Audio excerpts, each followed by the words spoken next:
How to add Garmin Pay to Fenix 5. The Garmin Fenix 5 series does not support Garmin Pay.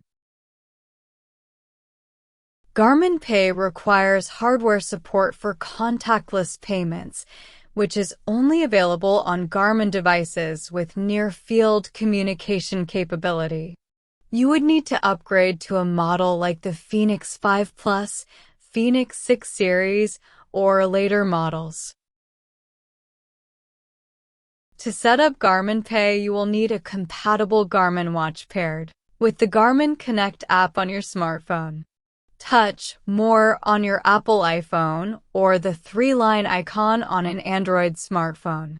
Then, touch Garmin Pay. Touch Get Started. Next, touch the watch you want to use with Garmin Pay. You will need to create a passcode for your watch.